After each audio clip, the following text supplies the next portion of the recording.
मैं अनुरोध करूंगा इसी स्वागत की कड़ी में हमारे चारों जिलाध्यक्ष साथी आ जाएं और स्मृति भेंट करके हमारे मुख्य अतिथि महोदय हमारे नेता आदरणीय आकाश आनंद जी को स्मृति चिन्ह भेंट करके स्वागत करेंगे। चारों जिलाध्यक्ष साथी हमारे बरेली, बदायूं, पीलीभीत और शाहजहांपुर के चारों जिलाध्यक्ष और हमारे प्रभारीगण हमारे साथी आ जाएं। माननीय मुख्य अतिथि महोदय को आदरणीय हमारे नेता आकाश आनंद जी को स्मृति चिन्ह भेंट करके स्वागत करेंगे।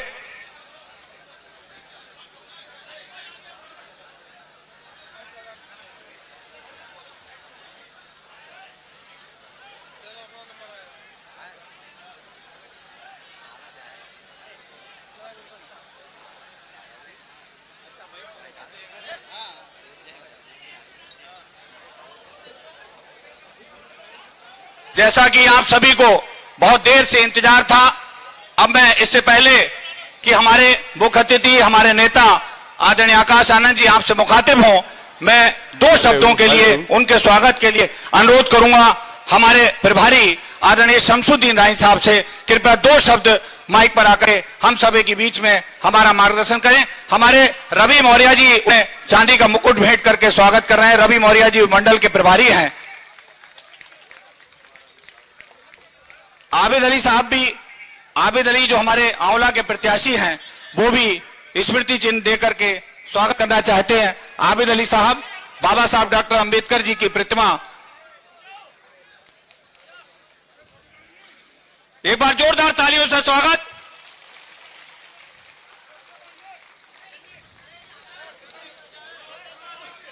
भाई शोर नहीं, शोर नहीं, शोर नहीं। और ये पत्रकार गैलरी छोड़ देना। आप सभी साथियों से अनुरोध है, पार्टी के जितने भी साथी हैं, पत्रकार गैलरी खाली कर देना। मैं अनुरोध करूंगा आदरणीय, अब बहुत ही अदब और सम्मान के साथ माननीय मुख्य अतिथि महोदय को बुलाने से पहले मैं चाहूंगा हमारे प्रभारी आदरणीय शमसुद्दीन राय साहब 2 शब्द कहकर उनका स्वागत करेंगे। आदरणीय शमसुद्दीन राय साहब।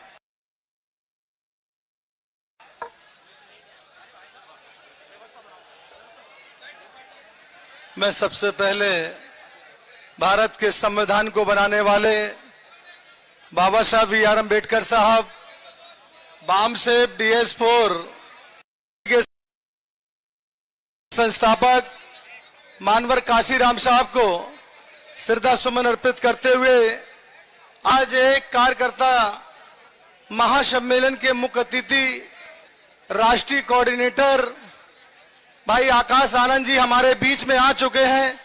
हम इस मंडल की ओर से और आप सब जन समूह की ओर से जोरदार ताली बजाकर स्वागत करते हैं, इस्तकबाल करते हैं, खैर मकदम करते हैं। साथियों, ये चुनी जनसभा है, ये दिशा और दशा दोनों बदलती है। मंच पर हमारे जितने भी जिम्मेदार साथी बैठे हैं, हमारे बीच में मंडल के प्रभारी, जिले के सभी जिला अध्यक्ष, विधानसभा के सभी विधानसभा अध्यक्ष के साथ साथ बूथ और सेक्टर से जिम्मेदार साथी आए हैं, उनका भी मैं जोरदार स्वागत करता हूं, इस्तकबाल करता हूं। बड़े तादाद में आप लोग आए हैं। साथियों, मैं आपके बीच में और आकाश आनंद जी के बीच में कोई वादा डालना नहीं चाहता हूं। मैं इतना कहना चाहता हूं कि आप लोग जिस जोश और खरोश के साथ यहां आपको अपनी रैली में कामयाब करने के लिए आए हैं, अब मेरी आपसे एक अपील है कि इसको चुनाव में यहां से संकल्प लेकर जाएंगे। ये युवाओं की धड़कन आपके बीच में, हमारे राष्ट्रीय कोऑर्डिनेटर आपके बीच में आए हैं जो दिलों में राज करते हैं। इसलिए आप लोग जो नौजवान साथी हैं, हमारे बुजुर्ग साथी हैं, सेक्टर के साथी हैं, आज से अपनी अपनी लोकसभाओं में चुनाव में लगकर एक एक जो यहां जब भी एक वोट पड़ेगा, एक एक ताकत के साथ सर समाज को जोड़ने का काम करेंगे और सर समाज को वोट डलाने का काम करेंगे। क्योंकि इस देश भाजपा और सपा ये दोनों एक ही थाली के चट्टे बट्टे हैं। ये सपा डरा के वोट लेती है और भाजपा डरा के लेती है।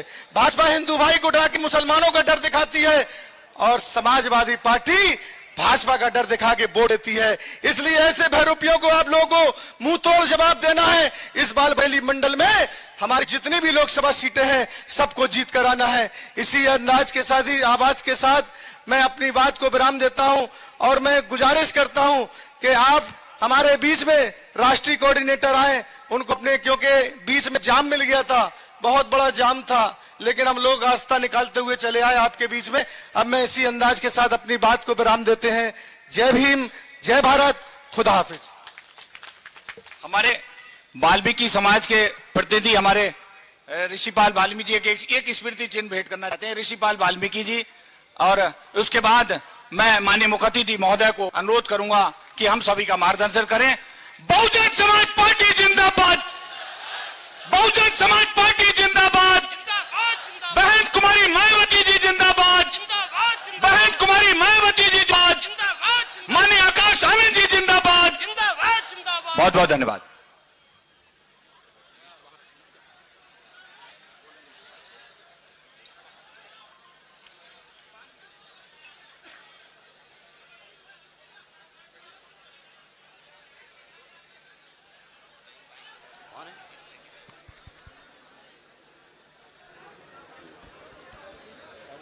चेक।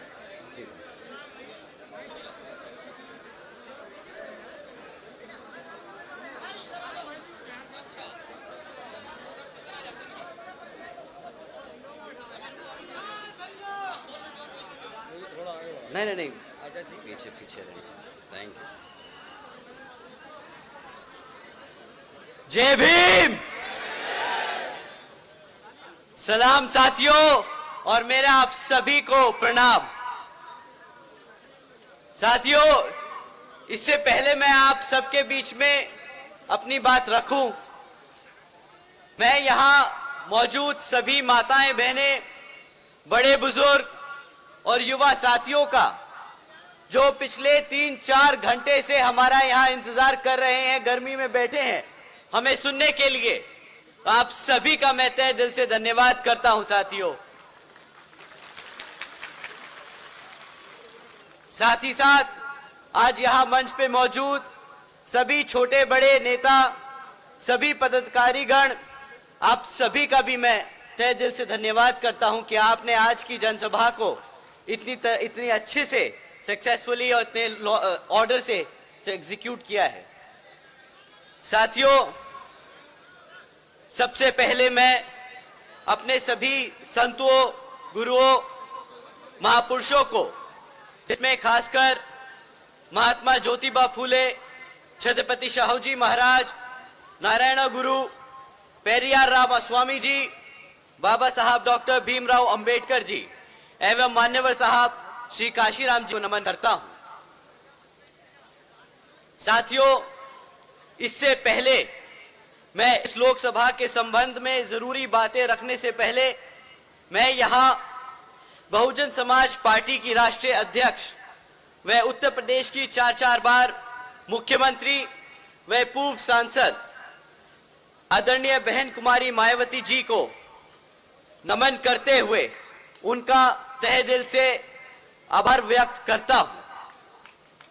साथियों, जिन्होंने अपनी पूरी जिंदगी बामसेफ, DS4 व बीएसपी के जन्मदाता एवं संस्थापक मान्यवर साहब श्री काशीराम जी के बताए हुए रास्ते पर चलकर परम पूज्य बाबा साहब डॉक्टर भीमराव जी के मानवतावादी व आत्मसम्मान एवं स्वाभिमान के मूवमेंट के कारवा को अपने आजीवन त्याग, तपस्या व कड़े संघर्ष के जरिए नई राजनीतिक ऊर्जा, शक्ति व पहचान देने का काम किया है तथा उत्तर प्रदेश जैसे विशाल व महत्वपूर्ण राज्य में 4 बार अपनी पार्टी बीएसपी के नेतृत्व में सरकार बनाकर खासकर बहुजन समाज के लिए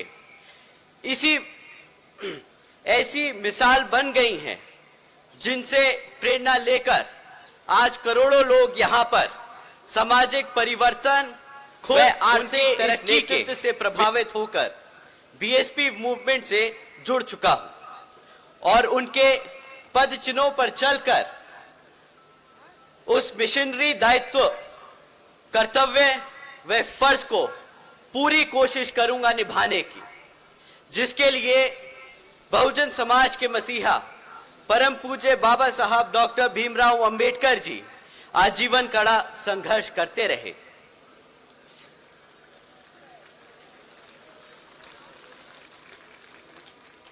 साथियों, मैं ये बात कुछ 2-3 रैलियों से 2-3 मीटिंगों से दोहराता आया हूं, परंतु आज आप सबके सामने मुझे पहली बार अपनी बात रखने का मौका मिल रहा है, तो मैं फिर से आप लोगों के बीच में ये बात दोहराना चाहूंगा।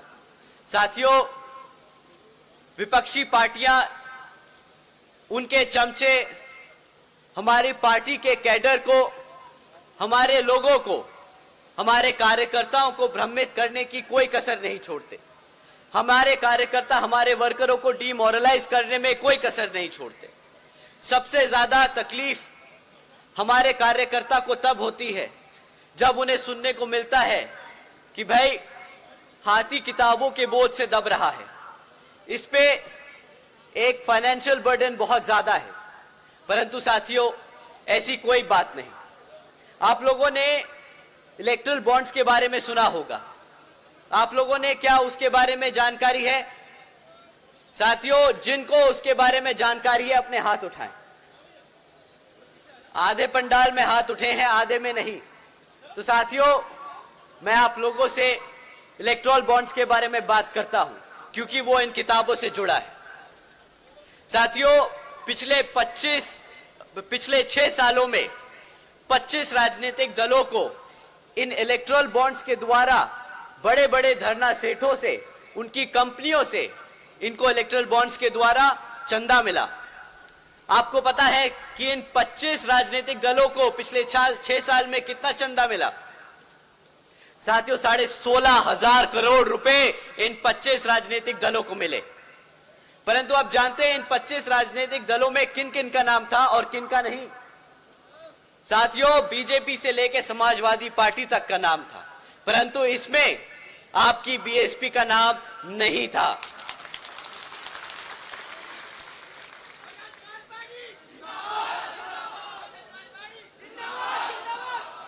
साथियों, बीएसपी केवल यहां उत्तर प्रदेश में नहीं बल्कि पूरे देश में बड़े बड़े पूंजीपतियों व धरना सेठों के धन बल के सहारे नहीं, बल्कि अपने समर्थकों, कार्यकर्ताओं, वर्करों के बल पर, उनके तन मन और धन के आधार पर यहां अपना चुनाव लड़ती आई है और आगे भी अपना चुनाव उन्हीं के बल पे लड़ती जाएगी। तो साथियों, बीएसपी का सच्चा कार्यकर्ता कभी भी किताब को अपना बोझ नहीं समझता। बीएसपी का सच्चे कार्यकर्ता उसको अपना कर्तव्य समझता है, क्योंकि वो जानता है कि इसी किताब की वजह से बीएसपी का मूवमेंट, बाबा साहब का मूवमेंट, मान्यवर साहब की जिंदगी का मिशन आगे बढ़ता जाएगा। साथियों, जैसा कि आप जानते हैं कि लोकसभा के आम चुनाव चल रहे हैं और हमारी तरह ही बाकी पार्टियां भी मैदान में उतरी हुई और आप लोगों के बीच आके मीठी मीठी बातें करेंगी, आप लोगों का वोट लेने की कोशिश करेंगी। परंतु साथियों, मैं आप लोगों से एक बारी ये दरख्वास्त करता हूं कि इस बारी किसी भी नेता को अपने बीच में बैठने से पहले, अपने बीच में बोलने से पहले उससे 10 सवाल कीजिएगा, उससे पिछले 10 सालों का सवाल कीजिएगा। अगर भाजपा से कोई आता है तो उससे 3 चीजों पे पूछिएगा कि भाई, तुम लोगों को 10 साल से इस जनता ने मौका दे रखा है, तुम पिछले 10 साल से भारत की केंद्र सरकार चला रहे हो, तो हमें इन 3 चीजों पे सवाल का जवाब दो कि साथियों, उन्होंने आपके बच्चों की शिक्षा के लिए क्या किया? साथियों, उन्होंने आपके रोजगार के लिए क्या किया? और साथियों, उन्होंने आपकी सुरक्षा के लिए क्या किया? साथियों, मुद्दे तो बहुत से हैं जिन पे उनकी विफलताएं अनेकों हैं, परंतु शिक्षा, रोजगार और सुरक्षा हमारे समाज के लिए सबसे ज्यादा जरूरी है। साथियों, शिक्षा के मामले में अगर भाजपा के काम का चिट्ठा खोला जाए तो बीजेपी की सरकार के चलते हुए शिक्षा के नाम पर सिर्फ पेपर लीकों की खबरें आई हैं। आप लोग सब जानते हैं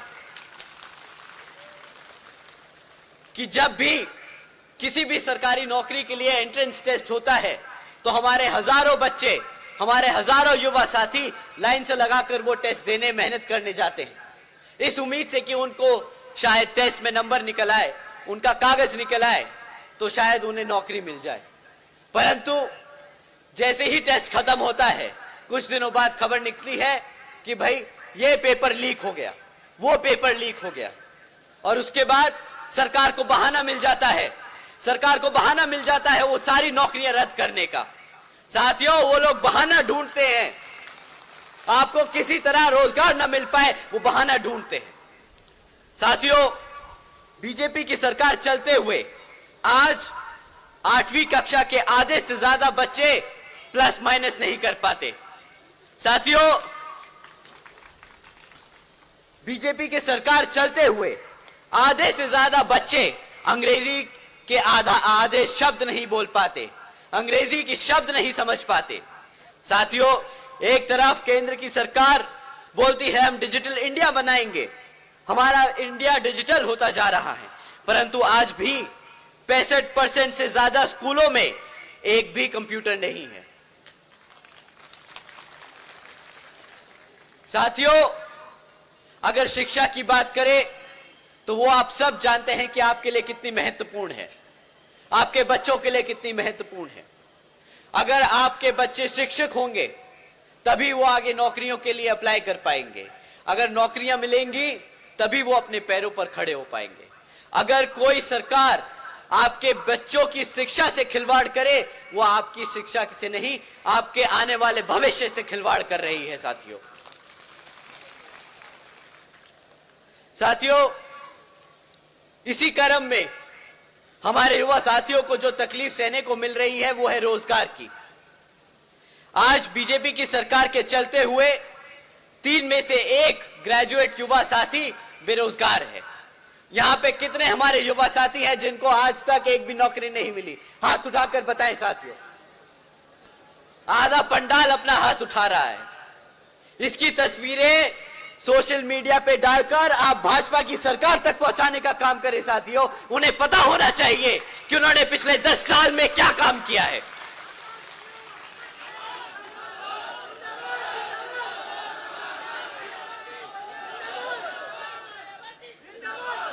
साथियों, पिछले 10 सालों में सरकारी नौकरियों को तो अता पता नहीं, अगर प्राइवेट सेक्टर में कहीं एक आधी नौकरी निकल भी जाती है तो वहां पर भी 10-10 नौकरियों के लिए 10-10 हजार लोग अप्लाई कर रहे होते हैं। कहां से मिलेगा रोजगार? कहां से आपके बच्चे अपने पैरों पर खड़े हो पाएंगे? बताइए साथियों। आपको मैं एक खबर सुनाता हूं, यह अभी कुछ महीने पहले न्यूज़पेपर में हेडलाइंस थी। 90,000 से ज्यादा पीएचडी स्कॉलर्स, इंजीनियर्स और ग्रेजुएट्स युवा साथियों ने क्लास 4 की नौकरी के लिए अप्लाई किया।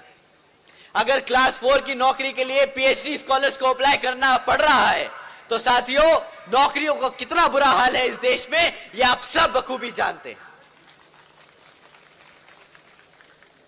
जब नौकरियां नहीं होंगी तो सरकार अपनी जनता को कैसे शांत रखेगी?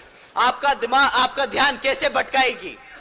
आप जानते हैं इन भाजपा के लोगों ने क्या नया स्कीम निकाला?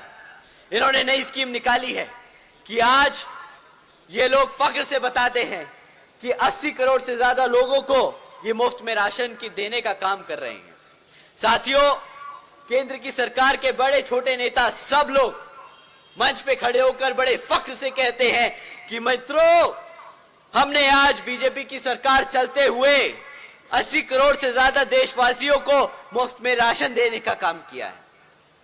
अब यहां पे कोई भी बच्चा, कोई भी बहन, कोई भी बड़ा बुजुर्ग, कोई भी युवा साथी ये समझ सकता है कि अगर 80 करोड़ से ज्यादा लोगों को मुफ्त में राशन लेने की जरूरत पड़ रही है तो उसके घर में ना कमाने का कोई साधन है, ना कोई काम करने का कोई रही है, तो उसके घर में ना कमाने का कोई साधन है, ना कोई काम करने का कोई तरीका है उसके पास।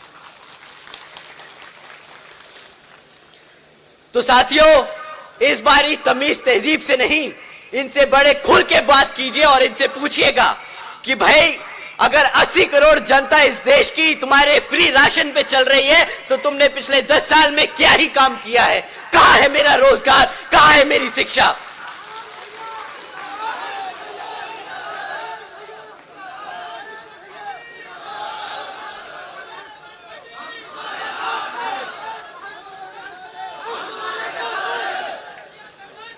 साथियों, दूसरा सवाल, इसी 80 करोड़ की स्कीम पर, इसी राशन की, फ्री राशन की स्कीम पर आपको दूसरा सवाल इनसे पूछना होगा कि भाई ये 80 करोड़ लोगों को फ्री में राशन बांटने की कीमत क्या है? क्योंकि ये भी कभी ना कभी आपके टैक्स के पैसों से दिया जा रहा है। ये भारत की सरकार का लिया हुआ कर्जा है जो हमारे लोगों को बांटा जा रहा है राशन की और राशन के रूप में। तो साथियों, इसकी कीमत भी आज नहीं तो कल आपके बच्चों को चुकानी होगी। तो इनसे पूछे कि इसकी कीमत क्या है। साथियों, सरकार का डेटा कहता है कि अगर भारत की सरकार 80 करोड़ लोगों को ये मुफ्त में राशन देने का काम कर रही है तो इसकी कीमत 2 लाख करोड़ से ज्यादा है। साथियों, अगर भारत सरकार का पैसा, अगर आपकी मेहनत की कमाई का पैसा 2 लाख करोड़ रुपया ऐसे मुफ्त में राशन में बांटने में लगाया जाएगा तो फिर यहां पे कौन सा डेवलपमेंट हो रहा है, इसका भी जरा हिसाब देने का काम आ गया है। साथियों, अब ये 2 लाख करोड़ रुपए राशन पे खर्च रहे हैं। प्रति एक घर में कितने का राशन पहुंच जाता है महीना? 500,000 रुपया, 500,000 रुपये का राशन महीना मिलेगा, 150 रुपए का। साथियों, हम कहते हैं महंगा से महंगा कर लो तुम करप्शन, इसमें भी ले जाओ 1000 रुपए का राशन। साल में 6,000 रुपए से ज्यादा का राशन नहीं मिलता है हमारे गरीब लोगों को। साल में 6,000 रुपए से ज्यादा का राशन नहीं मिलता, परंतु इसके बदले आपसे क्या लूटा जाता है? अगर क्लास 4 की भी नौकरी दे देते तो महीना 15-20 हजार रुपया तो मिलता। साल का 2.5 लाख रुपया मिलता आपको। 6,000 रुपए लेके, 6,000 रुपए का राशन देके आपसे 2.5 लाख रुपए लूटने का काम करते हैं ये। साथियों, इनका गुजरात मॉडल अगर यही कहता है तो नहीं चाहिए हमें गुजरात का मॉडल, नहीं चाहिए हमें ऐसा फ्री का राशन। हमें अपने पैरों पे खड़े होने का अवसर चाहिए जो हमारे बाबा साहब दे के गए हैं।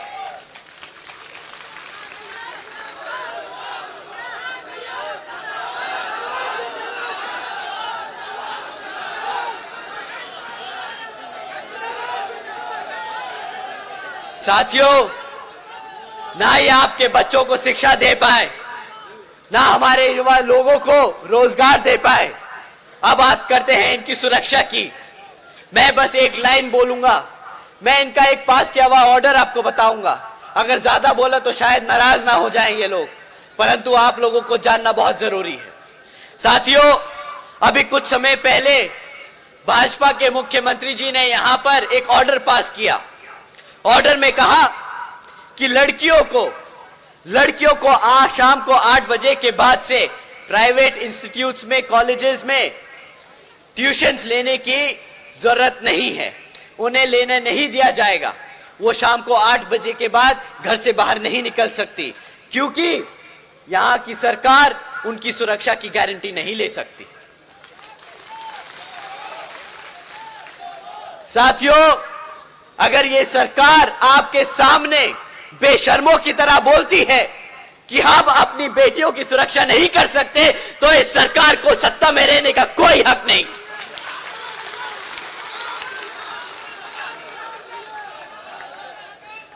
ना ये सुरक्षा दे पाए, ना ये शिक्षा दे पाए, ना ये रोजगार दे पाए।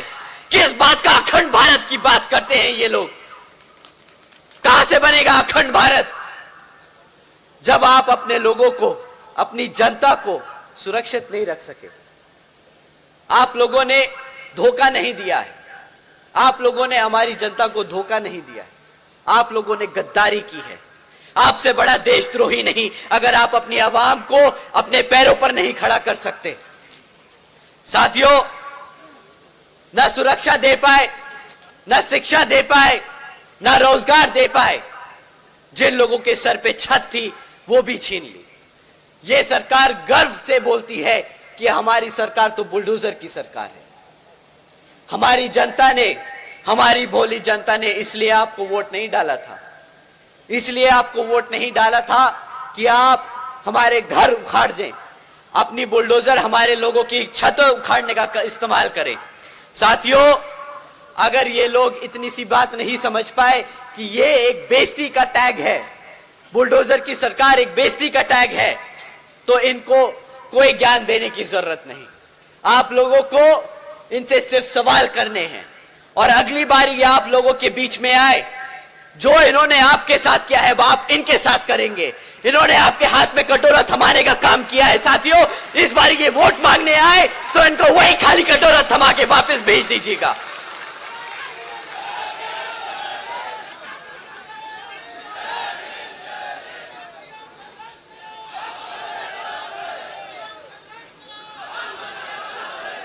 अब साथियों, इन्होंने आपको पढ़ने नहीं दिया, इन्होंने आपको रोजगार नहीं दिया।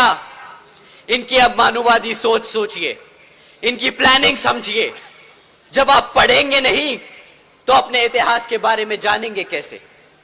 जब आपको नौकरी नहीं मिलेगी तो आपको रिजर्वेशन कहां से मिलेगा? साथियों, इन्होंने आपके इतिहास को खत्म करने की कोशिश की है। अगर ये पार्लियामेंट में आपका संविधान नहीं बदल सकते तो ये इस तरीके से आपका भविष्य खत्म करने की कोशिश कर रहे हैं। साथियों, अगर बहन जी नहीं होती अब तक तो ये हमें कब का मिटा चुके होते।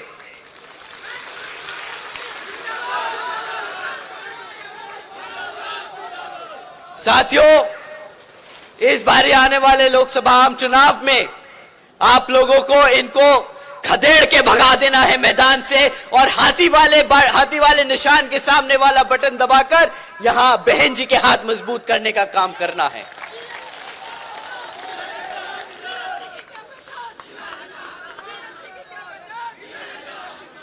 साथियों, जैसा कि आप सब जानते हैं, हमारी पार्टी ने यहां पर अलग अलग क्षेत्रों में हमारे कैंडिडेट्स उतारे हैं, जैसा कि हमारे सारे कैंडिडेट्स आपके सामने खड़े हैं।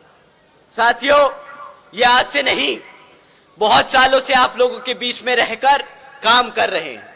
तो समय आ गया है कि आप लोग आने वाले चुनाव में इन लोगों को वोट डालकर यहां पर पार्लियामेंट में भेजने का काम करें, ताकि ये आपके लिए पार्लियामेंट में जाकर आपके हकों के लिए लड़ सकें। आप सब बैठ।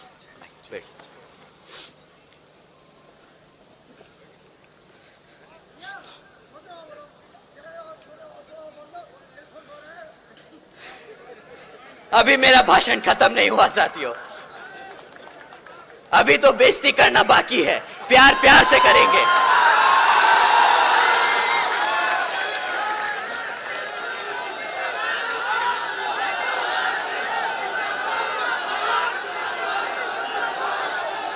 साथियों, ये लोग अपने आप को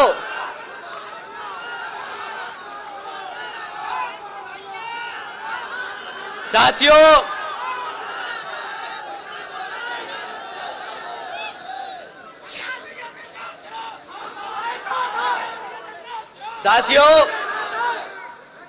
ये लोग अपने आप को बहुत समझदार समझते हैं।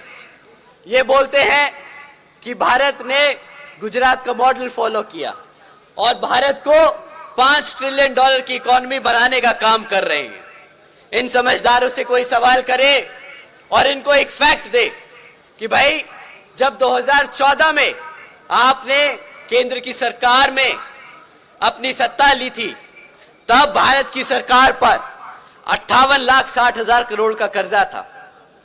एक समझदार आदमी भी ये जानता है कि अगर उस पे कर्जा बढ़ता जाएगा तो वो फाइनेंशियली कमजोर होता जाएगा। वो कोई तरक्की नहीं कर रहा, वो कर्जे के पैसे पर जी रहा है, वो समय खरीद रहा है कि उसे कभी ना कभी तो वो पैसा चुकाना होगा।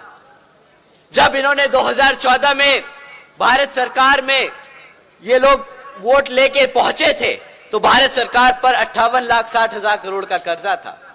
आज 10 साल बाद 2014 में यही कर्जा बढ़कर 152 लाख करोड़ हो चुका है। साथियों, क्या यही है समझदारी का काम?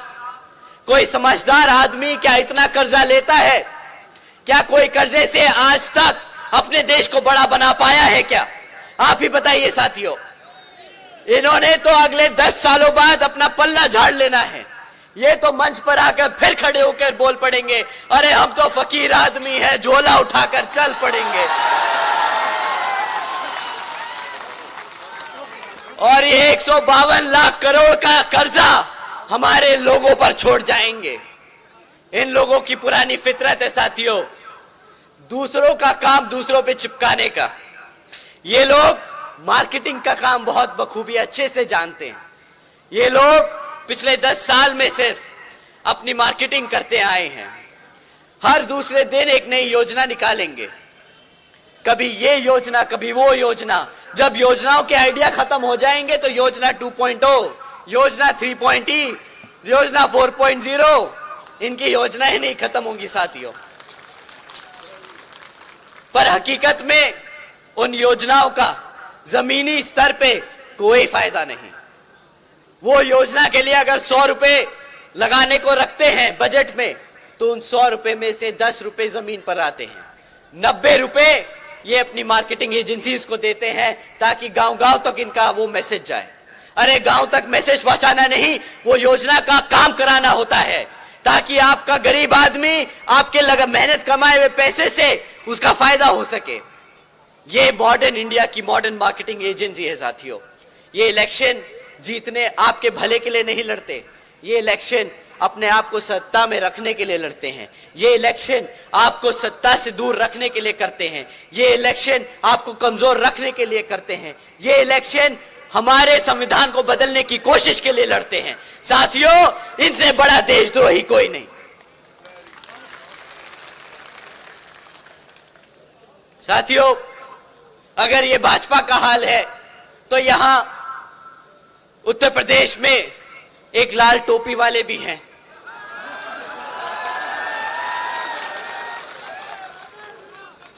वो भैया साइकिल पे चढ़कर पूरे प्रदेश में चक्कर लगाकर एक बारी राज सत्ता में तो आ गए, परंतु आज भी 7 साल बाद उनके पास अपने काम 5 साल के कार्य के लिए क्या करा वो बताने को कुछ नहीं। आप लोगों को उन्होंने खूब उल्लू बनाया, टोपी पहन गए और आपको भी टोपी पहना गए, परंतु इस बारी साथियों अब आप लोग इनके झांसे में मत आइएगा। ये लोग मीठी मीठी बातें बहुत से काम पूछना है कि इन्होंने करा क्या। पिछले विधानसभा आम चुनाव में हमारे मुसलमान के भाइयों ने इनको एक तरफा वोट डाला, पर आज उसी समाज के अत्याचारों के खिलाफ इनके मुंह से एक शब्द नहीं निकलता। क्या बताओ, सच है कि नहीं साथियों? साथियों, जो इनके लिए वोट डालता है उनके लिए तो ये लड़ नहीं सकते, परंतु संसद में रिजर्वेशन इन प्रमोशन के खिलाफ इन लोग चढ़कर खाली हाथ ही नहीं मुंह भी बहुत तेज तेज चलाते हैं और बिल फाड़ने का काम करते हैं। इनको वोट डालना मतलब हमारे समाज के खिलाफ वोट डालना हो जाएगा। इस बारी आप ना अपने आप से किसी साथी को इनके फेवर में वोट डालने की कोशिश ना करने दें साथियों। इसके साथ साथ यहां कांग्रेस भी आपके बीच में आएगी। वो भी भैया एक देश के कोने से दूसरे कोने से चलने का काम कर रहे हैं, बोल रहे हैं कि हम भारत जोड़ेंगे। पिछले 60-70 सालों में तो उनसे भारत बना नहीं, पता नहीं अब कौन सा फेविकॉल लेके घूम रहे हैं कि जो भारत जोड़ेगा। आजकल बोल रहे हैं कि भारत की जनता को हमारे SC ST भाइयों को रिजर्वेशन देने का काम करेंगे। उन समझदार आदमी को बताए कोई कि हमारे मान्यवर साहब, हमारी बहन जी ने पिछले 20 सालों से कड़ी मेहनत कर कर हमारे भाइयों को रिजर्वेशन दिलाने का अपने आप काम कर लिया है, उनकी कोई जरूरत नहीं है हमें।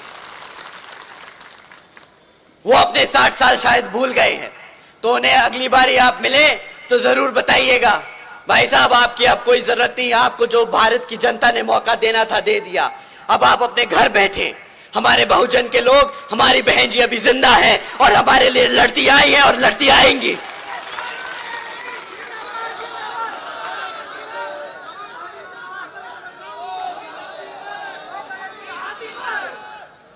सही कहा। एक बार वो नारा जरूर दे दीजिए। आइए साथियों,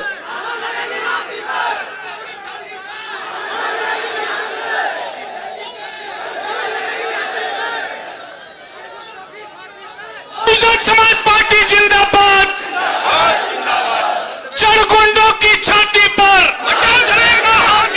चरगुंडों की छाती पर मोहर लगेगी हाथी पर, चरगुंडों की छाती पर मोहर लगेगी हाथी पर, चरगुंडों की छाती पर मोहर लगेगी हाथी पर। अनेका जी जिंदाबाद जिंदाबाद जिंदाबाद। अनेका जी जिंदाबाद जिंदाबाद जिंदाबाद। साथियों, समय आ गया है बताने का कि ये हाथी कभी झुकेगा नहीं, ना ये कभी रुकेगा। आने वाले लोकसभा चुनाव में बता दीजिए इन्हें कि यहां पर किसका राज चलता है। हमारे बहुजन समाज के लोग ना कभी झुके हैं, ना कभी झुकेंगे, हमेशा आगे बढ़ते चलेंगे।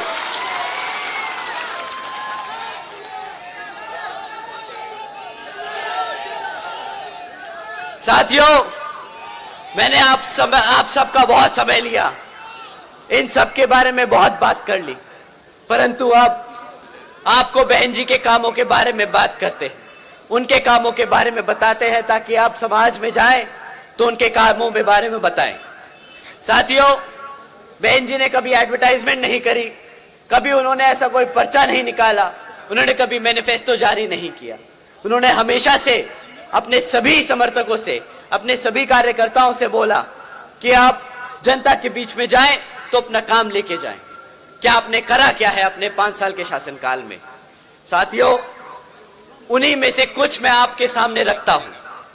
साथियों, बहन जी के गवर्नेंस मॉडल के तहत यहां बसपा की सरकार ने महामाया गरीब बालिका आशीर्वाद योजना के तहत चलकर बहन जी ने 3,25,000 बच्चियों को 1-1 लाख रुपए देने का काम किया है। साथियों, देश में पहली बार ऐसा हुआ कि घर में लड़की पैदा होते ही 1 लखपति बन गए, चाहे वो किसी भी जाति, किसी भी समाज, किसी भी आर्थिक स्थिति से गुजर रही हो। गरीब की बेटी लखपति बनी है। हमारी बहन जी ने फ्री में कभी 2-2.5 हजार रुपए का राशन नहीं दिया, उन्होंने सीधा अपनी बच्चियों को लखपति बनाने का काम किया। साथियों, बहन जी के गवर्नेंस मॉडल के तहत बसपा की सरकार में सावित्रीबाई फुले बालिका शिक्षा योजना भी चलाई गई। इस योजना के तहत 7 लाख बच्चियों को फ्री में 12वीं तक की शिक्षा प्राप्त करने हेतु बहन जी ने 600 करोड़ रुपए की लागत लगाई। साथियों, बहन जी ने 2 लाख करोड़ रुपए फ्री में राशन बांटने का काम नहीं किया, उन्होंने बाबा साहब की बात को जमीन पे उतार के करके दिखाया। बाबा साहब कहते थे कि शिक्षा वो शेरनी का दूध है, अगर कोई पी ले तो हमेशा दहाड़ती रहेगी। बहन जी ने अपने शासनकाल में हर एक बच्ची को शेरनी बनाने का काम किया है। जब अपने समाज ने बहन जी को शेरनी बनाया तो उन्होंने पलटकर हर एक बच्ची को शेरनी बनाने का काम किया है।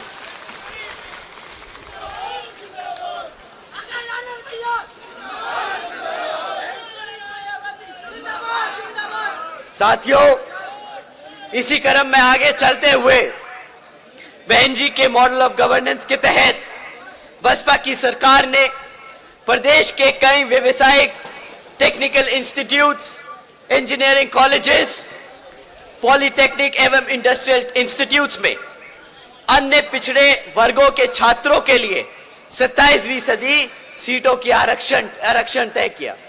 उन्होंने साथ ही साथ देश में पहली बार सरकारी कॉलेजेस के सरकारी हॉस्टल्स में 27% हमारे पिछड़े साथियों के लिए, पिछड़े समाज के साथियों के लिए सीट का रिजर्वेशन किया। साथियों, उन्होंने खाली कॉलेजेस और इंस्टीट्यूट्स नहीं बनाए, उन्होंने हमारे समाज को उसमें पढ़ने लिखने के लिए भी मदद की। वो चाहती थी कि हर समाज का बच्चा पढ़ लिख कर आगे बढ़े। उन्होंने खाली स्कूल बनाकर उसमें टीचर्स भरने का काम नहीं किया। उन्होंने कभी भी और सरकारों की तरह खाली स्कूल नहीं बनाए, उन्होंने उसमें शिक्षक भी भरे ताकि बच्चे पढ़ सके उधर।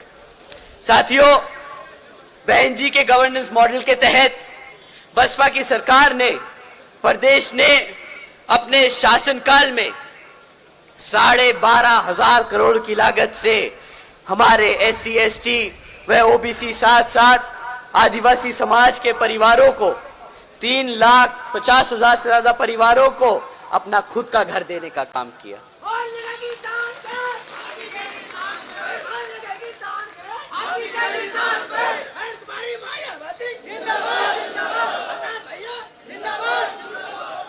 साथियों, साथ ही साथ बहन जी के गवर्नेंस मॉडल के तहत चलकर यहां बसपा की सरकार ने सरकारी नौकरियों के साथ साथ देश में पहली बार सरकारी ठेकों में भी आरक्षण की व्यवस्था लागू की।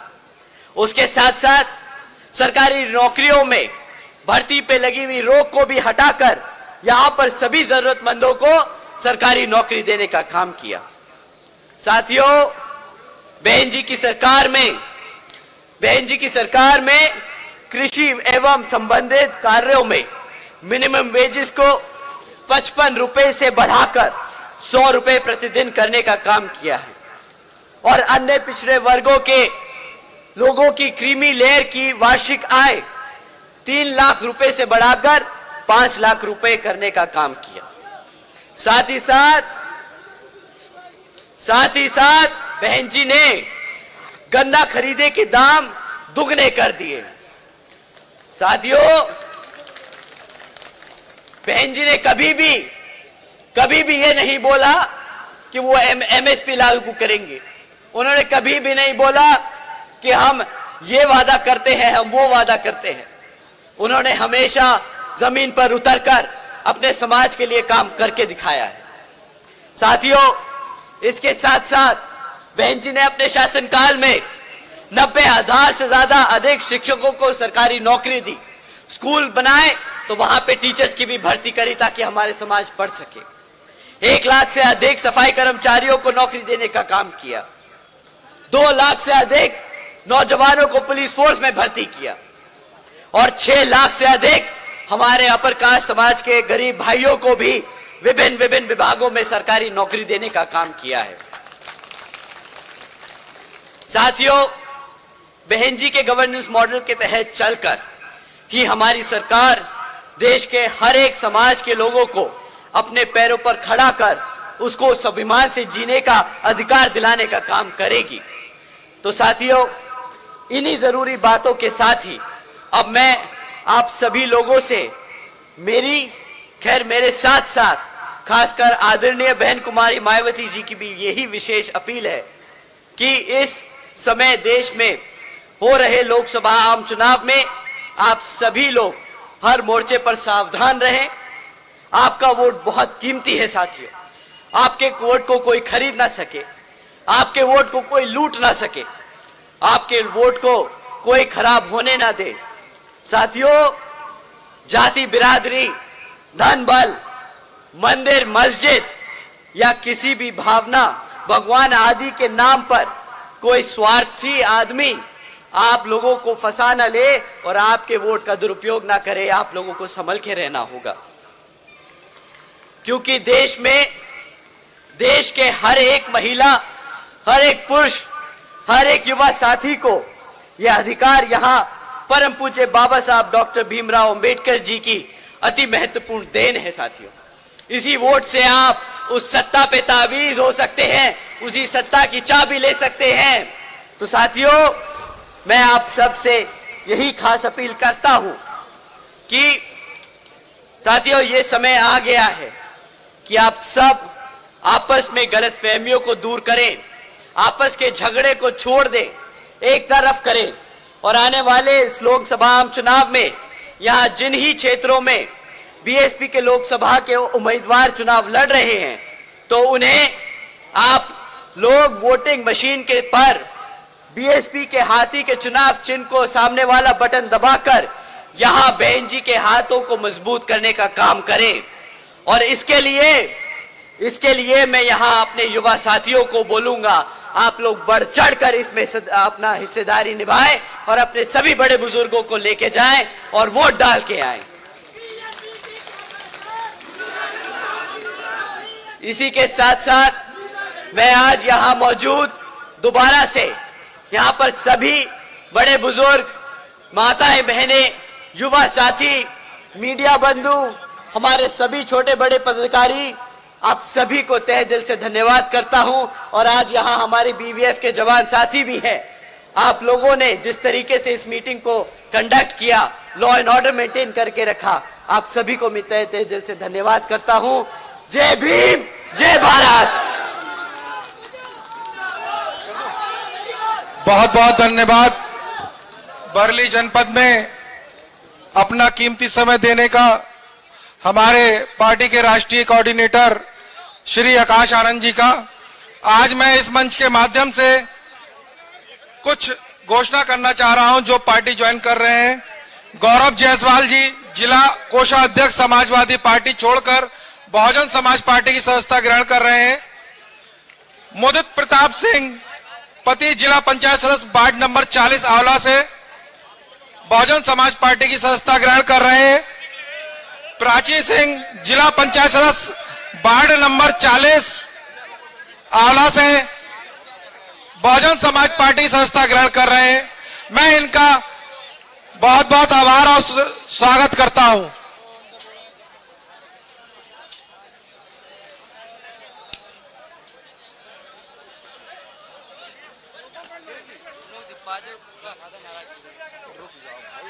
प्रोटोकॉल है कुछ नहीं है, हर चीज में हाथ में है, तुम लोग ये बता दो।